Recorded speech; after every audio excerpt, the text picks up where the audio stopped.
welcome to the Unbreakable Hearts channel. Like that? Good morning and happy Thanksgiving Day here. You people. What is going on with you all today? So a lot of things happen while I'm observing people, and this is one of the reasons why I have to get out here and do what it is my father called me to do. You see this big red thing? It's a planter. You can see all the little shrubberies and flowers off in it. Okay, so we'll walk up this way just a little bit. I was sitting on the bench this morning, and from where I can sit, I can see everything behind me through the windows. So I noticed this, I don't know, she was between 20 and 30 years old maybe. She is digging in this planter with her hands, by the way, and just throws all of these flowers and that all out of the planter, all out of the planter, and just throws them on the sidewalk.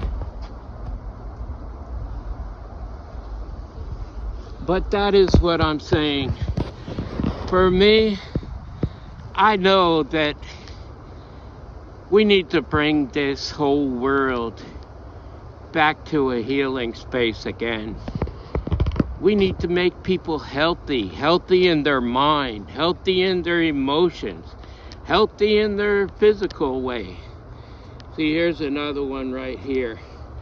Now, thankfully, she passed right by that one and didn't throw them all on the ground, but, you know, what makes a person do something of that nature? I don't know. It is beyond me.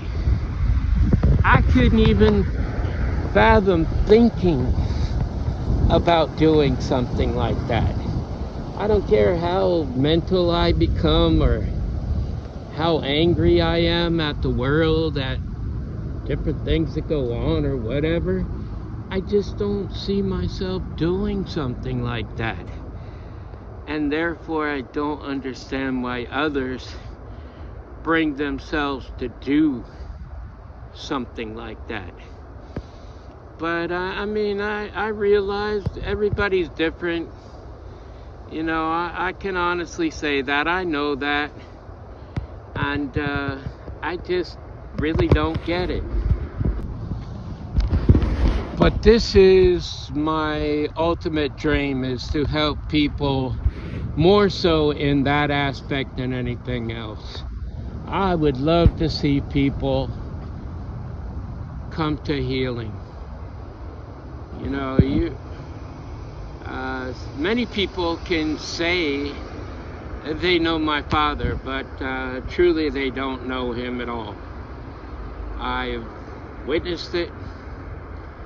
I used to say it myself. I mean, my parents used to drug us to church. Used to drag us to church, you know. And then when we started going to this one church, they decided to invest in pool tables and bumper pool tables and all kind of stuff, you know, musical instruments, and you name it, they had it. So, you know, we started going for that sole purpose, you know. It was all about what we could gain out of it, you know, playing games-wise and things like that.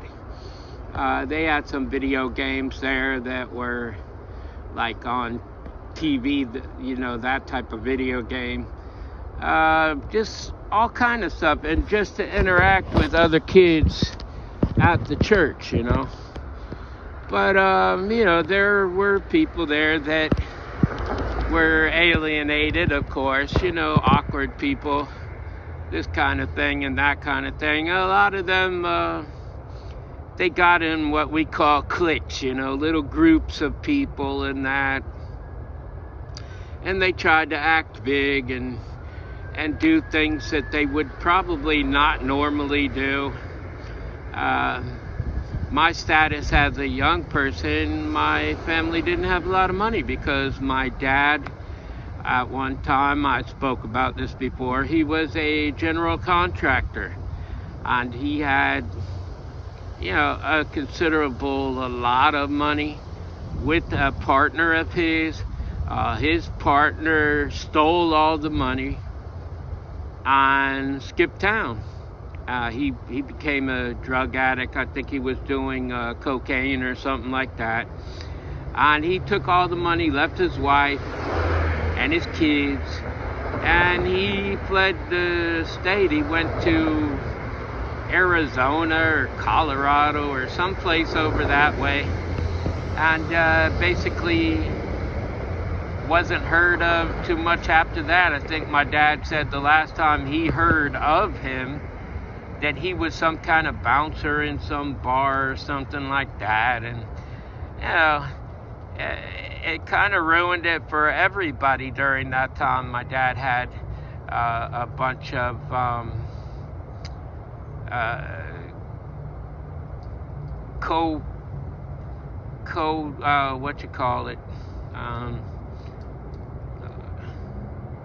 co-contractors. You know, he contracted people out, but they were like regular co-contractors, so he would contract them out all the time on different apartment complexes and duplexes and condominiums on the beach and this and that.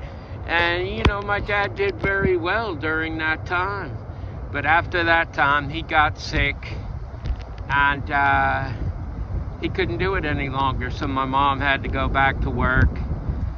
She didn't make a whole lot of money per hour during that time. And there were,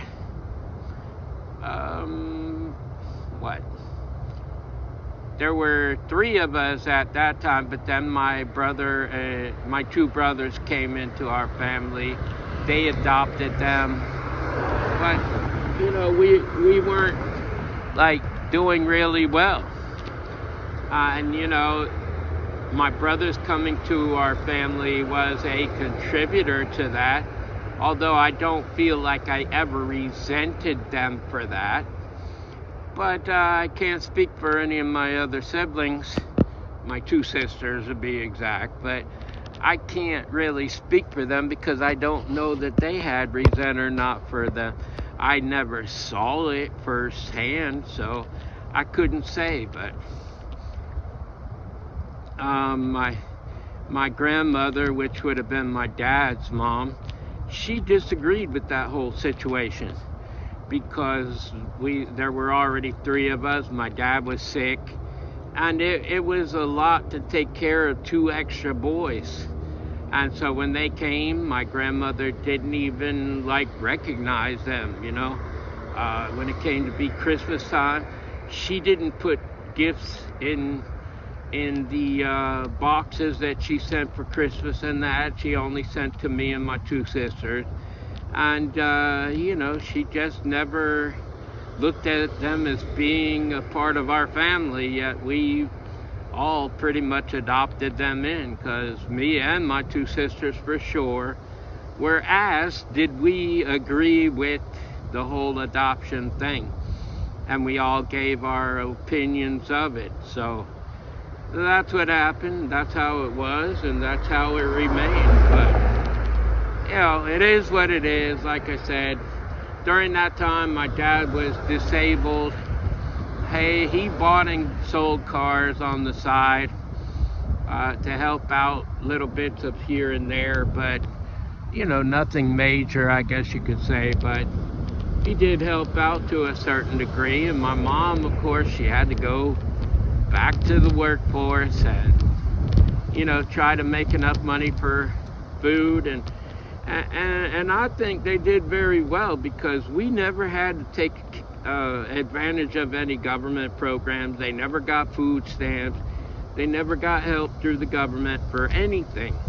Okay, so that was a contributor. But getting back to this healing part, my dad was in serious need of healing from my father.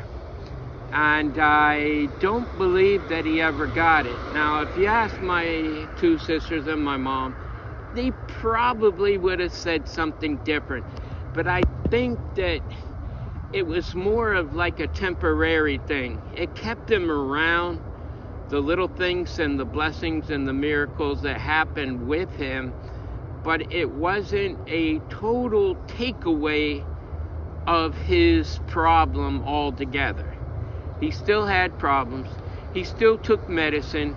He still got other problems because of the medicine that he was taking. So it was never a completion of his sickness.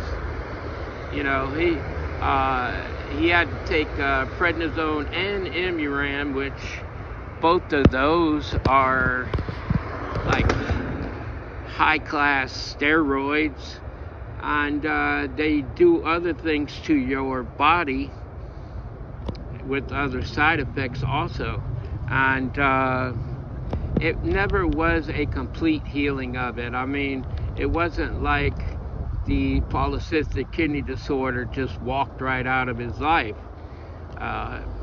It was always there, and it never did leave the building totally. So in that retrospect, my calling is to take care of those things and to do it worldwide, not just right here in my backyard, although that is where I am going to start with it. But finishing it off, no. I plan to go all over the world doing it, healing people, physically, emotionally, and mentally. And wherever it takes me, that's where it takes me, but that's what I plan to do. I guarantee I plan to do that. So, you know, I might be coming to a place near you. Who knows? But this Thanksgiving, I really don't know what I'm going to do right away. I haven't been invited to go eat with my family, which usually they invite me. So, you know, so they didn't. It doesn't matter. I'm still going to live. I'm still going to be here and strive and everything else. So it doesn't matter. But, yeah. Anyways, I want you to know that I love you. I love you right there. Love yourself. Love my Father God, and by all means love each other, people. Until the next time, love, peace, and soul.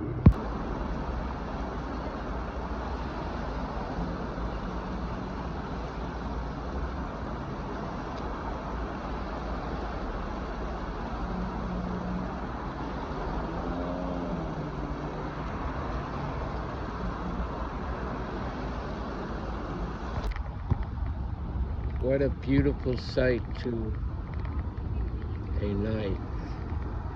It's just about ready to be dark. But look at the purples and reds and the background. Looks so beautiful.